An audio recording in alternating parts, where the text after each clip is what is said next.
Certains pensaient et pensent toujours qu'avec un bon recrutement, une bonne formation, tout est fait pour réussir. Eh bien tout cela ne suffit pas. Il faut souvent au manager un petit plus qui peut faire toute la différence. Ce petit plus, c'est le mental. Pourquoi est-il si essentiel? Tout simplement parce qu'il n'y a pas de performance sans un mental fort. Devant les difficultés qui s'accumulent, de nombreux managers ont un mental empreint de pensées négatives ou d'émotions négatives.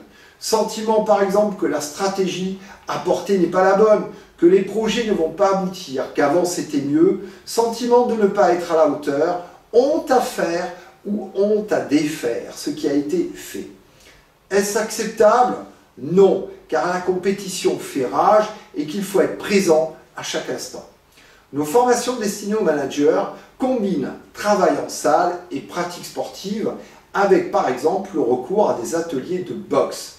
Un travail d'opposition et de récupération permet aux participants de développer des habiletés mentales telles que la confiance en soi, la concentration, l'optimisation de sa dépense énergétique ou bien encore la gestion des émotions. Je vous laisse découvrir dans cette vidéo nos différents ateliers réalisés par des cadres dirigeants d'une grande entreprise française. Donc les ressources les plus précieuses, elles sont pour vous, messieurs. Votre corps, c'est vraiment votre meilleur coéquipier. Quoi de mieux au travers cet après-midi de la pratique sportive et d'un entraînement à la boxe, d'aller justement retrouver un petit peu ce contact avec tout ce qui est sensations agréables, sensations positives. Et nourrir. Comme pour tout démarrage d'une activité sportive, préparer sa journée passe par une mise en condition, un échauffement physique pour mieux penser et ressentir. La mise en mouvement du corps est nécessaire à la performance. Malheureusement, trop peu de cadres se préparent au temps fort, par exemple à la conduite de réunion ou aux entretiens, notamment aux entretiens de recadrage. Ils passent d'un thème à l'autre, d'un lieu à l'autre, sans échauffement préalable. Savoir vous préparer, c'est perdre un peu de temps avant pour en gagner beaucoup ensuite. Normalement, je ne sollicite pas les bras sont tendus. Je rapporte tout simplement le poids du corps sur les bras. C'est ouais,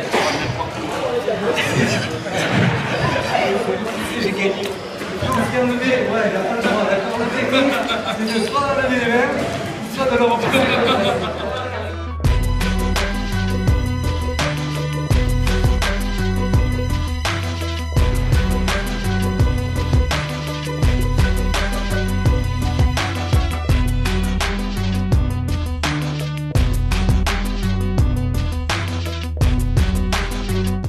La phase de travail qu'il va avoir un peu là, c'est un travail vraiment sur la concentration.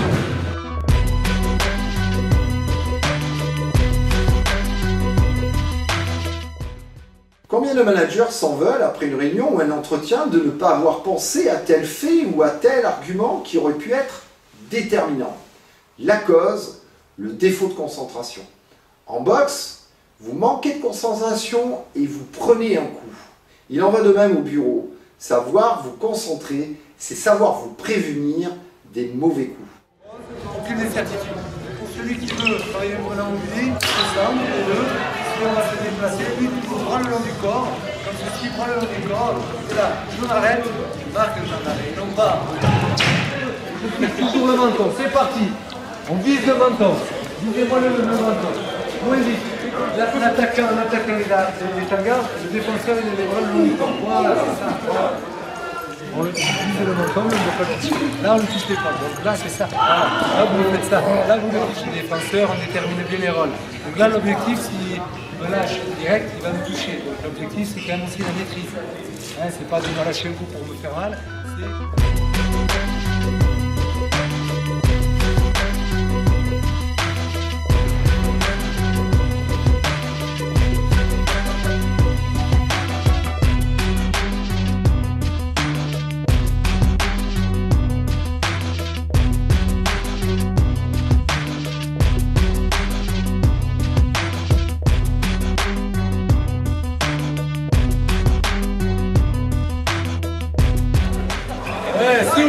Là, il n'y a pas de maîtrise. Hein. Regarde là, il est au départ des épaules. Hop, je regarde, tac, tu vois. Et c'est pas évident, parce que plus ça va vite et plus il faut contrer. Donc c'est toujours, quand vous êtes dans un entretien, il ne faut pas être centré sur vous. Pour écouter, il faut être centré sur l'autre. C'est ça qui est important. Donc la concentration, c'est observer. 80% du boulot d'un manager, c'est quoi? Observer.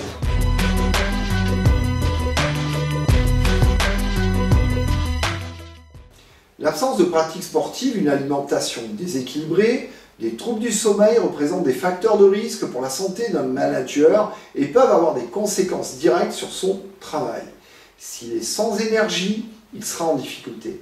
Or, si l'entreprise, à travers ses exigences, épuise les corps, elle oublie très souvent de les ressourcer. Il est donc utile de savoir récupérer soi-même sur son lieu de travail, non seulement pour y être performant toute la journée, mais aussi pour passer du monde professionnel au monde personnel dans les meilleures conditions et bien y vivre. La récupération s'apprend grâce à des exercices très simples qui permettent en un temps record de recharger les accus.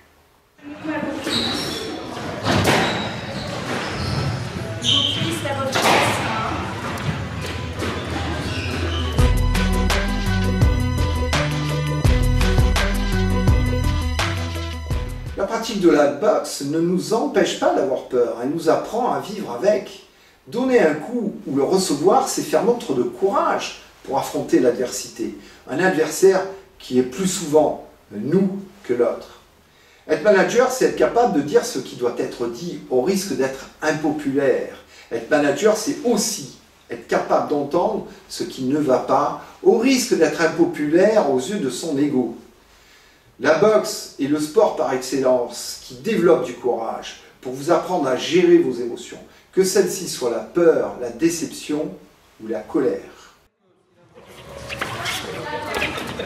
Ouais, un point, super.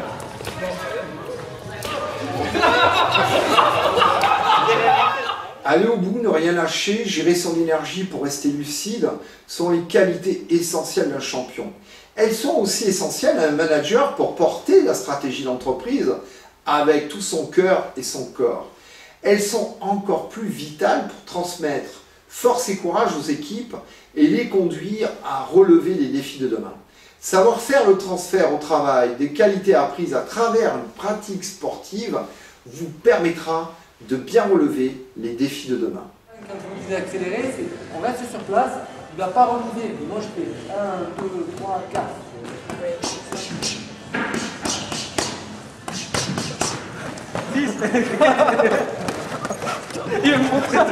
Gestion du temps, gestion du rythme cardiaque, il reste encore 50 secondes. On lâche pas. Allez, plus rapide. Vas-y, ouais, c'est bon, regarde. Et à nouveau, vous allez vous reprojeter dans cette situation de votre quotidien professionnel. Et cette fois-ci un petit peu plus loin, dans quelques semaines, dans quelques mois. C'est vous qui choisissez.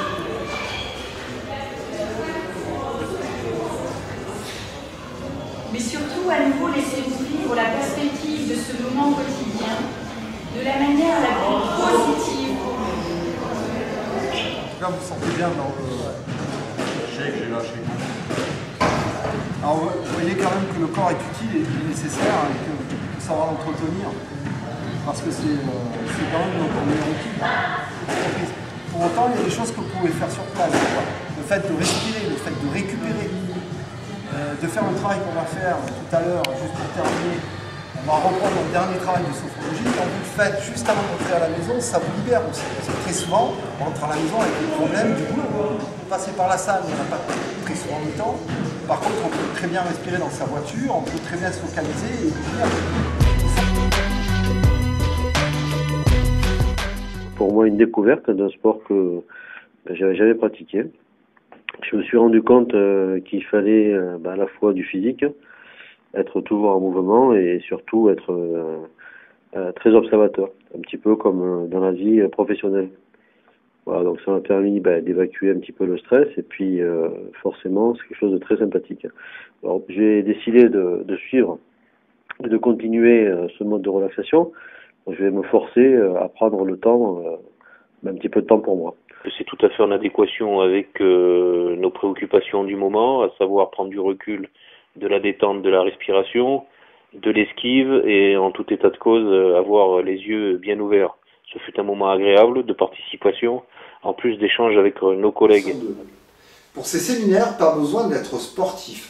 La pratique de la boxe, assez statique et sans risque, et se pratique dans un cadre très sécurisé.